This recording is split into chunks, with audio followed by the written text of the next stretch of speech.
Assalamualaikum warahmatullahi wabarakatuh. Pada kesempatan ini kami dari kelompok 1 akan mempresentasikan desain kerangka pembelajaran sesuai dengan pemikiran Ki Hajar Dewantara. Dari hasil diskusi, ada beberapa hal positif yang kita temukan. Di sini seperti sopan santun, pembiasaan, berpihak pada anak, menuntun, petani, dan bermain. Tentunya ini beragam pemikiran-pemikiran yang terkait dengan Ki Hajar Dewantara dan ada kaitannya juga dengan budaya yang ada di daerah atau di lingkungan sekitar kita. Nah, dari pemikiran-pemikiran Ki Hajar Dewantara yang tertuang pada budaya di daerah kita atau di lingkungan kita ini, kelompok kami memilih satu hal positif tentang pemikiran Ki Hajar Dewantara yang bisa atau dapat diterapkan di kelas atau sekolah berupa budi pekerti. Budi pekerti ini dimunculkan di sekolah dalam bentuk kebiasaan seperti mencium tangan ketika bertemu dengan guru ataupun orang yang lebih tua, pembiasaan-pembiasaan yang membentuk suatu karakter atau watak siswa seperti pembiasaan berdoa sebelum memulai pembelajaran. Selanjutnya adalah pendidikan sosial dan karakter anak, di mana guru mendidik dalam hal pembelajaran tidak hanya pada aspek pengetahuan tapi mendidik dalam pengembangan budi pekerti. Dan yang terakhir ditunjukkan dalam bentuk guru teladan, di mana guru menjadi teladan bagi siswa dan rekan-rekan guru yang lain. Untuk profil pelajar Pancasila, perlu kita ketahui bersama, di sini ada 6 profil pelajar Pancasila, mulai dari beriman bertakwa pada Tuhan Yang Maha Esa, berkebinekaan global, bergotong royong, kreatif, general kritis, dan mandiri. Kelompok kami memutuskan untuk mengangkat satu profil pelajar Pancasila sebagai pilihan kelompok, yaitu kreatif.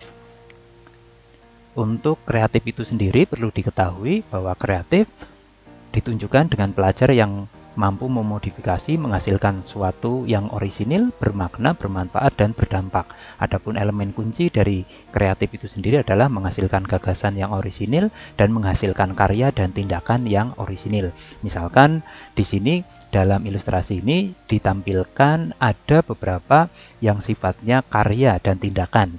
Misalkan dalam bentuk karya di bidang sains ataupun di bidang seni.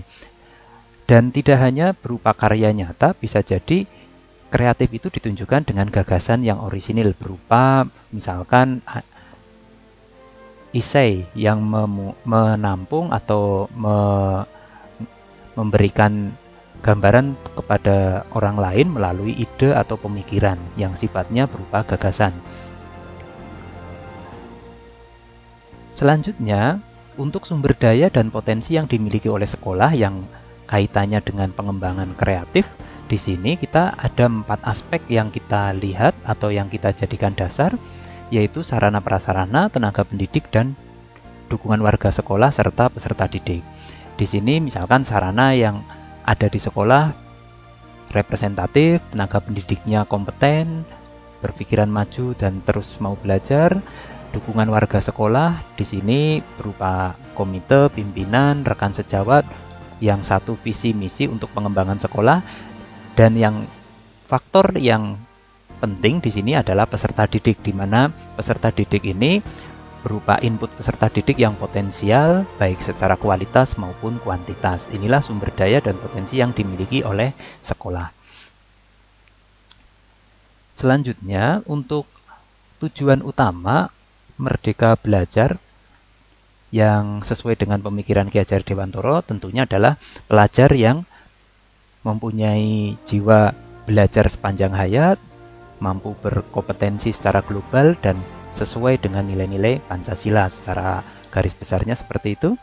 Adapun kompetensi pelajar Pancasila kreatif sesuai dengan yang kita pilih atau kelompok kami pilih, yaitu pelajar yang mampu memodifikasi, menghasilkan sesuatu yang orisinil dan tentunya punya nilai manfaat dan punya dampak secara lingkungan sehingga akan membentuk suatu kebudayaan. Selanjutnya, untuk indikator ketercapaiannya di sini untuk pelajar kreatif ini tentunya harus menghasilkan ide atau pemikiran guna untuk menyelesaikan suatu masalah, dan dia bisa menghasilkan karya nyata yang tentunya punya nilai guna dan manfaat dan memberikan sumbangsih untuk kemajuan kebudayaan. Adapun elaborasi dan pelaksanaan konkret di sekolah dan kelas untuk mewujudkan profil pelajar Pancasila kreatif dapat dilakukan dengan beberapa cara yang di sini kami sampaikan ada 4, berupa pembelajaran yang berpusat pada peserta didik, mengembangkan forum diskusi, pembelajaran yang menghasilkan produk atau proyek, dan melatih atau membiasakan siswa untuk mempresentasikan hasil kinerjanya. Di sini usaha-usaha ini diharapkan akan lebih memudahkan kita untuk mencapai profil pelajar Pancasila yang kreatif. Tentunya dari 6 profil pelajar Pancasila yang ada, kenapa kami memilih kreatif? Ada alasan tersendiri, yaitu kreatif ini sejalan dengan pemikiran Ki Hajar Dewantara tentang menuntun kodrat anak sesuai kodrat alam dan kodrat zaman. Apalagi di saat ini yang kita memasuki era revolusi industri 4.0 dan keterampilan berpikir abad 21. Ini alasan utama mengapa kami memilih kreatif untuk dikembangkan sebagai profil pelajar Pancasila. Usaha-usaha yang bisa dilakukan di sini dimulai dari mengidentifikasi sumber daya yang dimiliki oleh sekolah, menyusun program sekolah sesuai hasil identifikasi sumber daya, mengkomunikasikan program yang telah disusun kepada pihak terkait untuk mendapatkan dukungan, merancang pembelajaran yang mengarah ke kreatif dan bersifat elaboratif, melakukan evaluasi sebagai penilaian dan perbaikan, dan tentunya harus melaksanakan tindak lanjut berdasarkan hasil evaluasi. Ini usaha yang dilakukan. Adapun pihak yang terlibat dalam usaha ini tentunya adalah guru penggerak itu sendiri sebagai penyusun program dan penggerak dari komunitas belajar. Selanjutnya ada kepala sekolah sebagai penanggung jawab dan evaluator terhadap program, rekan sejawat yang tentunya diharapkan dukungan dan peran aktifnya. Selanjutnya komite sekolah di sini mendukung tentunya dukungan program sekolah dan pemberdayaan masyarakat di lingkungan sekolah. Dan yang terakhir adalah dinas pendidikan sebagai pemantau, evaluator dan pemberdayaan program. Demikian yang bisa kami sampaikan atau kami paparkan terkait kerangka pembelajaran berdasarkan pemikiran Ki Hajar Dewantara yang kami sampaikan berdasarkan hasil diskusi kelompok.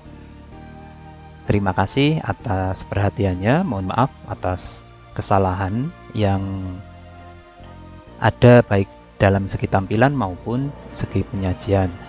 Selanjutnya, semoga apa yang kami sampaikan ini bermanfaat. Terima kasih. Assalamualaikum warahmatullahi wabarakatuh.